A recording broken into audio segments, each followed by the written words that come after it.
असं म्हणतात की कोणतीही गोष्ट सहजासहजी मिळत नाही. माझ्याबरोबर असंच झालंय. ही जी सुंदर अशी गॅलरी दिसतीये ना, ज्याच्यामध्ये छान असे प्लांट्स आहेत, सुंदर असे पक्षी आलेले आहेत. आजकाल कुठे हा नजारा पाहायला मिळतोय, पण हा नजारा पाहण्यासाठी मला खूप जास्त मेहनत घ्यावी लागली. मागच्या काही टाइम पासून माझ्या घरी 2 लग्न झाली. म्हणजे वर्षाच्या सुरुवातीला माझ्या बहिणीचं लग्न झालं आणि वर्षाच्या शेवटीला माझ्या भावाचं.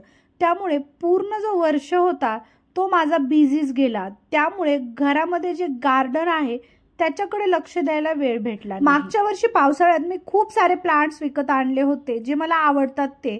त्यापैकी बरेचसे प्लांट सुकून गेले होते आणि बरेचसे प्लांट सुकायला आले होते.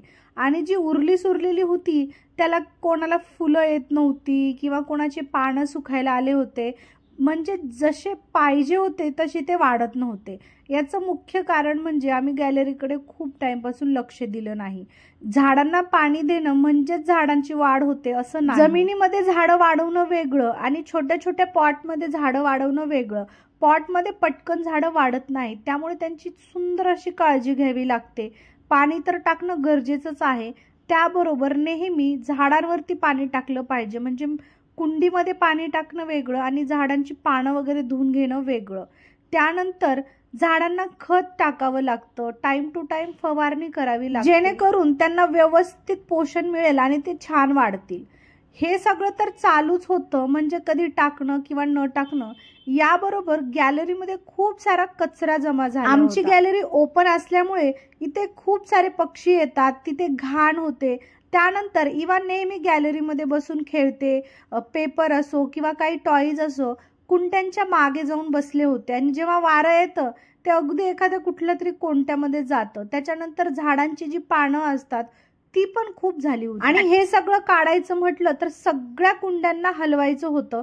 आणि तुम्ही बघू शकता ऊन किती आहे, तरी आम्ही कसा बसा त्याच्यातनं वेळ काढला आणि पटापट आमची कामं आवरली. आमच्या कामामध्ये इवाचं मध्ये वेगळं असतंच, कारण तिला तेवढा वेळ टाइमपास करावा लागतो. फोन माझ्याकडे असतो शूटिंगसाठी, त्यामुळे तिला खूप बोर होतं. त्यामुळे तिने आम्हाला थोडीशी हेल्प करू लागली. सकाळच्या टाइमला कामं सुरू केली होती, पण खूप जास्त ऊन होतं, त्यामुळे अर्धी कामं केली. म्हणजे अगदी 20 ते 25 मिनिटं कामं केली आणि बाकीची जी कामं होती ती तशीच ठेवली. आणि सायंकाळी म्हणजे 4 ते 5च्या दरम्यान इवाचे डॅडी बाहेर गेले होते आणि मी विचार केला की ही जर कामं अशीच ठेवली तरी अशीच राहून जातात आणि नंतर याला करायला वेळ भेटत नाही. त्यामुळे उरलेली जी कामं होती ती मी सायंकाळच्या वेळेला पूर्ण केली. ही सगळी कामं माझ्या एकटीने होणं पॉसिबलच नव्हतं, कारण आमचे जे झाडांच्या कुंड्या आहेत त्या खूप जास्त जड आहेत आणि त्या हलवणं माझ्याने पॉसिबल नव्हतं. त्यामुळे सकाळी त्यांच्याकडून ह्या सगळ्या कुंड्या समोर घेतल्या, त्याच्या मागची सगळी घाण झाडून घेतली आणि त्या कुंड्या त्यांना लावायला लावलं. उरलेलं जे काम होतं ते म्हणजे ही जी माती आहे ती काही झाडांमध्ये कमी आहे तिथे टाकून द्यायची होती, कारण ही फेकून देणं म्हणजे मूर्खपणाचं लक्षण. कारण माती ही सिटीमध्ये भेटत, त्यामुळे जी माती होती ती माती घेतली आणि ज्या कुंड्यांमध्ये कमी आहे माती त्याच्यात टाकली आणि त्याच्यातला जो उरलेला कचरा होता तो वेगळा कचरा कुंडीमध्ये. जोपर्यंत इवाच्या डॅडींनी हेल्प केली तोपर्यंत माझ्यानी ते सगळं झालं. पण जेव्हा मी एकटी काम करायला लागले मला खूप जास्त कंटाळा येऊ लागला आणि मला दमही लागत होता, कारण बऱ्याच टाइमपासून अशी कामं आपल्या हातात येतच नाहीयेत. आमच्याकडे मावशी असल्यामुळे गॅलरी पण त्या झाडून देतात, त्याच्यामुळे शक्यतो ही कामं माझ्या हाताला येतच नाहीत. पण तरीही आळस आणि कंटाळा दूर करून थोडासा ब्रेक घेत घेत मी सगळी माती गोळा करून झाडांना दिली आणि उरलेला सुरलेला जो कचरा होता तो पण क्लीन करून घेतला. आणि त्यानंतर मात्र व्यवस्थित पाण्याने गॅलरी धुवून घेतली. जर पाणी नसतं टाकलं तर हे सगळं तसंच राहिलं असतं. इवाचे डॅडी म्हणत होते की फक्त झाडांनाच पाणी दे, पण मी काय केलं, झाडांना तर पाणी दिलं पण झाडांच्या वरच्या भागांना पण दिलं. म्हणजे आपण सडा जसा मारतो तसा मारला, जेणेकरून झाडांच्या पानावरती जी धूळ आहे ती व्यवस्थित धुतल्या जाईल. त्यानंतर मस्त अशी गॅलरी धुवून घेतली. गॅलरीमध्ये एक झुला आहे तो पण व्यवस्थित धुवून घेतला. माझ्याबरोबर इवा ही मध्ये मध्ये करतच होती. एक छोटासा स्प्रे घेऊन तीही माझी थोडीफार हेल्प करतच होती. त्यानंतर मी थोडंसं झाडते आणि त्याच्यानंतर माझी कंबर दुखायला लागते.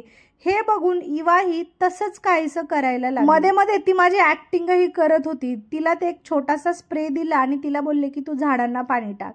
त्यानंतर माझ्या फ्लोअरच्या वरच्या फ्लोअरला एक माझी फ्रेंड असते, तिच्याशी थोड्याशा गप्पा झाल्या. ती पण म्हणत होती आत्ता कस काय अचानक कामं वगैरे काढली, कारण तिने बघितलंय वरून की आमची बऱ्याच दिवसापासून गॅलरी तशीच होती. अशा प्रकारे सायंकाळी 5 ते 6 वाजेपर्यंत सगळी कामं आवरून घेतली, गॅलरी स्वच्छ झाली. आणि व्हिडिओच्या सुरुवातीला तुम्हाला मी दुसऱ्या दिवशीचा नजारा तर दाखवलाच. पाणी टाकल्यामुळे पक्षीही आले आणि गॅलरी ही छान वाटली. व्लॉग आवडला असेल तर नक्की लाईक करा. Thank you for watching. भेटूया नेक्स्ट व्लॉगमध्ये. बाय.